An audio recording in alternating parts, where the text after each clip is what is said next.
If someone gave you $5,000 to upgrade your home theater, would you buy new speakers, a bigger TV, a new receiver?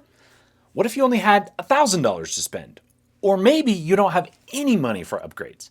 After reviewing a lot of home theater equipment over the last several years, and after making plenty of expensive mistakes myself, I've realized that some upgrades completely transform your theater, while others barely make a difference. And surprisingly, the price of the upgrade can often be completely unrelated to how much it actually improves your theater. So if I was looking to upgrade my theater and didn't have much money to spend, here is exactly what I would do. Let's start with the easiest one. Move your seat. This sounds ridiculously simple, but your seating position might be ruining your theater. Most people place their couch or seats wherever they fit in the room. And where does the couch fit? Of course, right up against the back wall. And I get it. Couches typically go against walls if you're putting them in a living room. But this is a theater, and the back wall is almost always the worst place to sit.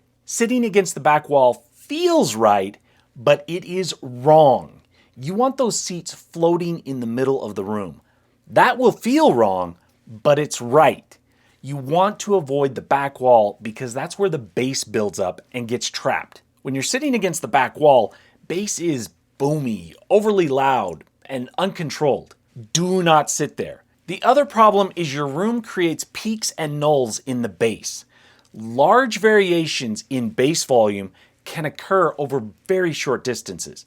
Move your seat just a foot or two and you can go from almost no bass to bass that hits you in the chest. And the same goes for surround sound. The rear surround speakers will be too distracting if you're sitting too close to them back up against the back wall, which is yet another reason to avoid that back wall. But don't overcorrect and move too close to the front either. If you sit too close to the front, the entire soundstage just collapses. I recently moved my main listening position seats forward about 20 inches, and that simple shift almost entirely eliminated a massive null I was getting from the front two subs. It also increased the immersive factor because now my screen appears larger. Before you look to upgrade equipment, experiment with where you sit. It's free, and the results may surprise you. Up next, optimize your subwoofer. One of the biggest misconceptions in home theater is that better bass comes from buying a bigger subwoofer. Sometimes this is actually true, but usually it comes from putting the subwoofer in the right place. I've heard $2,000 subwoofers sound disappointing simply because they were shoved into the wrong corner. On the other hand, I've also heard modest subwoofers sound incredible after spending 20 minutes experimenting with placement. Then there's phase, crossovers, distance settings. All of those affect how your sub blends with your speakers. If your bass sounds slow, boomy, or weak and ineffective, don't buy another sub just yet. Optimize the one you already have. But after you optimize it, definitely add more subwoofers. I'm a home theater enthusiast. I can't resist recommending you add more subwoofers. But seriously, learn to optimize the subwoofer you already own. Then, when you add another one, and eventually you will, at that point, you'll actually know how to integrate it. This next one kind of drives me crazy. Speaker placement. This is another upgrade that doesn't cost a dime. For most people, speaker placement is an afterthought. They buy the TV, put the couch where it looks best, add a coffee table, hang the artwork, and then they look around and they think, okay, where can I fit the speakers? And the speakers end up wherever there's an empty spot. But that's backwards. The speakers shouldn't be designed around the room. The room should be designed around the speakers. And if you have a spouse who doesn't like that, well, time for a new spouse.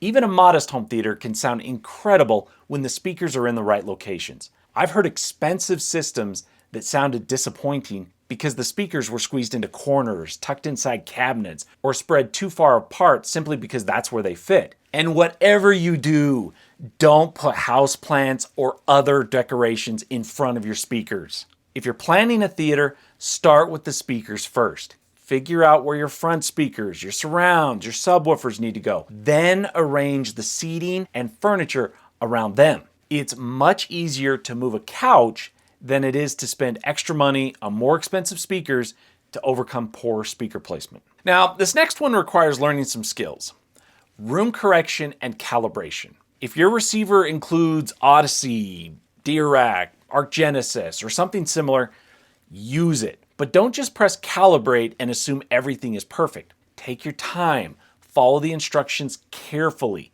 measure correctly, and if your receiver lets you customize the results, learn how. While room correction is incredibly powerful, it's just the starting point. And don't be surprised if you end up making a few adjustments afterward. Double check that your speakers were identified correctly. Don't let the system set your speakers as large. Verify the crossover frequencies. Make sure the speaker distances make sense. Listen to the channel levels and don't be afraid to bump up that center channel or the surrounds if a slight boost better matches your preferences. Experiment with the target curve, especially in the bass. A little extra low end can make movies sound much more impactful without sacrificing accuracy. The automatic calibration gets you most of the way there. That final 10% comes from listening, making small adjustments, and finding what sounds best in your room. And if you really want to get the most out of your system, take measurements with REW. Verify your subwoofer integration. Check for peaks and nulls.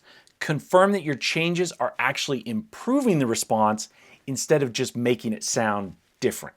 Calibration is not exciting. Nobody brags about spending an afternoon taking measurements, but it's the difference between a system that sounds good and one that just completely disappears, leaving only the movie. Room correction will not fix bad acoustics. It won't replace proper speaker placement, but it can dramatically improve frequency response, bass integration, and imaging. It's one of the highest value features included with modern receivers. Now, if I had to pick a favorite from this list, it would be acoustic treatment. Acoustic treatment is the biggest bang for your buck home theater upgrade. It's where home theaters start sounding professional, improved clarity, dialogue becomes easier to understand, surround effects become more precise, everything sounds more focused. Room treatment reduces or minimizes those harsh, echoey sounds that fatigue the ears and make listening at high volumes uncomfortable. People often spend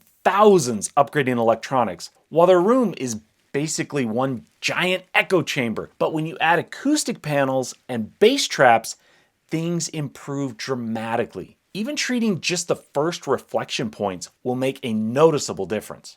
Acoustic treatment can make a bigger difference than replacing perfectly good speakers. It's not the most exciting upgrade, but once you've heard the difference, it is impossible to go back. I make a lot of videos about dialogue clarity, so I frequently discuss the center speaker. If you are only upgrading one speaker, make it the center channel. Almost every line of dialogue comes from it. Most of the on-screen action comes from it. It is arguably the hardest working speaker in your entire system. Yet sometimes it's given the least amount of consideration when selecting speakers. Or it's shoved inside a cabinet where it's going to sound terrible. A great center speaker doesn't just make dialogue louder.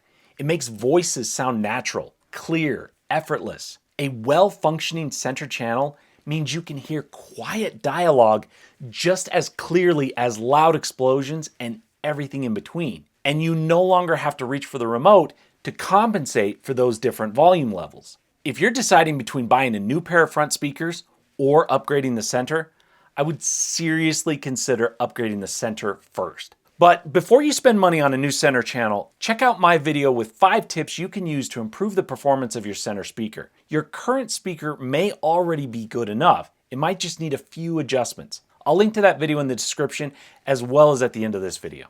And finally, better source material. You can spend thousands upgrading your theater, but if you're watching heavily compressed content, you're never going to hear or see what your system is capable of. Your system can only reproduce what's in the source. Think about it. You can have the world's best TV, the best speakers, the best receiver, but if you're feeding it heavily compressed audio and video, there's only so much it can do. If you've only been watching movies through streaming services, try watching the same movie on a 4K disc. the difference can be surprising. You'll usually get a sharper picture, higher video and audio bit rates, less banding and artifacts, less compression.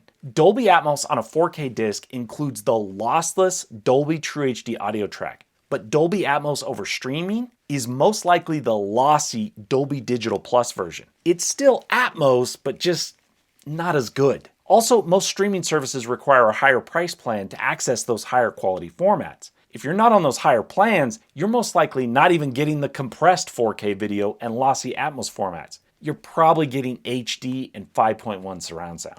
Now, does that mean streaming is bad? No, not at all. Streaming is incredibly convenient and it looks and sounds better than ever. But if you're trying to get every ounce of performance out of your home theater, physical media is still the gold standard. If there's one lesson I've learned after years of building and reviewing home theaters, it's this. The biggest improvements usually don't come from buying more expensive gear. They come from getting the fundamentals right. Move your seat, optimize your subwoofer, position your speakers correctly, use room correction to calibrate your system, treat your room, invest in your center channel, and finally, access the best source material. Do those 7 things, and I'll bet your current system will sound better than you ever thought it could. The best home theater isn't the one with the most expensive equipment. It's the one that's been carefully optimized. So now I'm curious, if you had $1,000 to improve your home theater today, where would you spend it? Let me know in the comments, and thanks for watching.